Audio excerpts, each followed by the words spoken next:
بسم الله الرحمن الرحيم. الحمد لله رب العالمين وبه نستعين، والصلاة والسلام على إمام غر الميامين وعلى آله وصحبه أجمعين، أما بعد، فأعوذ بالله من الشيطان الرجيم. نحن نقص عليك نبأهم بالحق إنهم فتية آمنوا بربهم وزدناهم هدى۔ ناظرین کرام، اللہ ذوالجلال ہم سب کے خالق و مالک اور رازق ہیں، وہی قادر مطلق ہیں۔ اللہ تعالیٰ نے نوجوانوں کو ایسی صلاحیت سے نوازا ہوتا ہے جو قوم کی امنگوں کا مرکز ہوا کرتے ہیں۔ جس قوم کے نوجوان اپنی ذمہ داری کا احساس کر لیں، وہ قوم کبھی گرتی نہیں ہے، وہ قوم کبھی کسی میدان میں ہارتی نہیں ہے۔ اس لیے قرآن مجید میں ان نوجوانوں کو ہی اللہ ذوالجلال نے دنیا کے لیے بطور نمونہ پیش کیا ہے، جن کو اصحاب کہف کہا جاتا ہے۔ ابو ظبیان نے کتنی اچھی بات لکھی ہے، اِنَّهُ لَمْ يُبْعَثْ نَبِيٌّ إِلَّا وَهُوَ شَابٌ۔ کوئی بھی ایسا نبی نہیں آیا جو نوجوان نہیں تھا۔ وَلَمْ يُؤْتَ الْعِلْمُ خَيْرٌ مِّنْهُ وَهُوَ شَابٌ۔ اور انسان جوانی میں جتنا علم سیکھ سکتا ہے کبھی اس کے بعد نہیں سیکھ سکتا۔ اس لیے فریابی بیان کرتے ہیں، كان سفيان الثوري رحمه الله يصلي ثم يلتفت إلى الشباب۔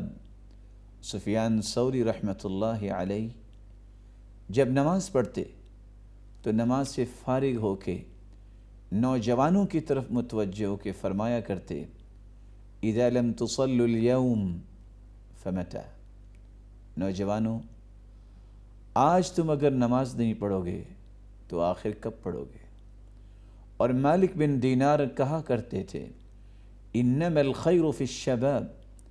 اللہ نے خیر رکھی ہے تو نوجوانوں میں رکھی ہے۔ رسول اللہ صلی اللہ علیہ وآلہ وسلم نے اس لیے امت کو یہ بات سمجھائی تھی کہ امت جب نوجوان ان کے اپنی جوانی کو اللہ کی عبادت میں لگائیں گے تو قیامت کے دن مالک الملک انہیں اپنے عرش کا سایہ نصیب فرمائیں گے۔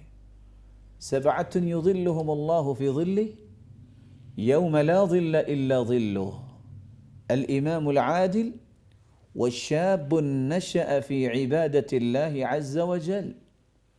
7 خوش نصیب ایسے ہیں جن کو مالک الملک قیامت کے دن اپنے عرش کا سایہ نصیب فرمائیں گے۔ عادل بادشاہ، اور دوسرے نمبر پہ وہ نوجوان جس نے اپنی جوانی کو اللہ کی عبادت میں لگا دیا۔ لا تزول قدم عبد حتى يسأل عن 4۔ قیامت کے دن جہاں انسان کھڑا ہوگا وہاں سے قدم نہیں اٹھا سکے گا جب تک 4 سوالوں کے جواب نہیں دے پاتا۔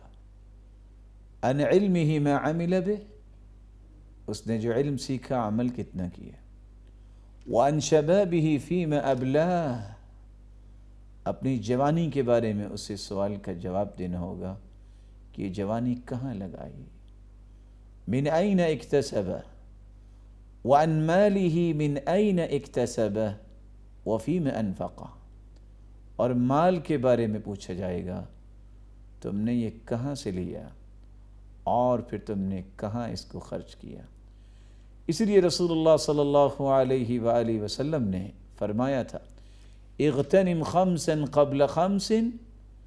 5 چیزوں کو 5 چیزوں سے پہلے غنیمت جانو۔ شبابک قبل حرمک، اس جوانی کو غنیمت سمجھو بڑھاپے سے پہلے۔ بہت کچھ کر سکتے ہو جوانی کے اندر، بڑھاپے میں تو سجدے اشاروں سے ہی کرنے پڑتے ہیں۔ وصحتک قبل سقمک، بیماری سے پہلے صحت کو غنیمت جانو۔ وغناک قبل فقرک، اور فقیری سے پہلے تونگری کو غنیمت جانو، وفراغک قبل شغلک، آج فارغ ہو، مشغولیت سے پہلے اس کو غنیمت جانو، وحیاتک قبل موتک، موت سے پہلے اپنی زندگی کو بھی غنیمت جانو۔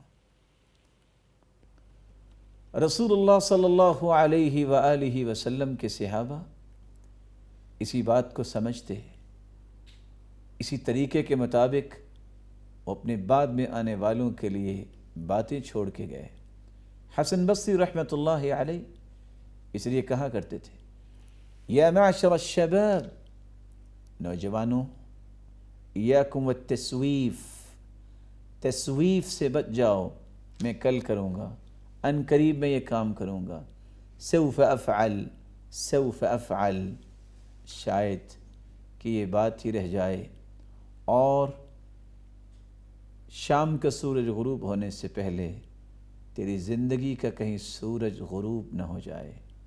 اس جوانی کو، اللہ کی دی ہوئی صلاحیتوں کو اللہ کے دین کی سربلندی میں لگاؤ، عبادت و ریاضت میں، قوم و ملک کی بلندی میں، مسلمانوں کی خیر خواہی اور ہمدردی میں اور نیکی کے کاموں میں۔ اللہ ذوالجلال نوجوانوں کی حفاظت فرمائے اور ان کو اپنی رحمت کا سایہ نصیب فرمائے اور امت کا سرمایہ بنائے، اور قیامت کے دن ان نوجوانوں کا ساتھ نصیب فرمائے جن کا تذکرہ قرآن نے انہم فتیۃ آمنوا بربہم وزدناہم ہدی کہہ کے بیان کیا ہے۔ وآخر دعوانا ان الحمد للہ رب العالمین۔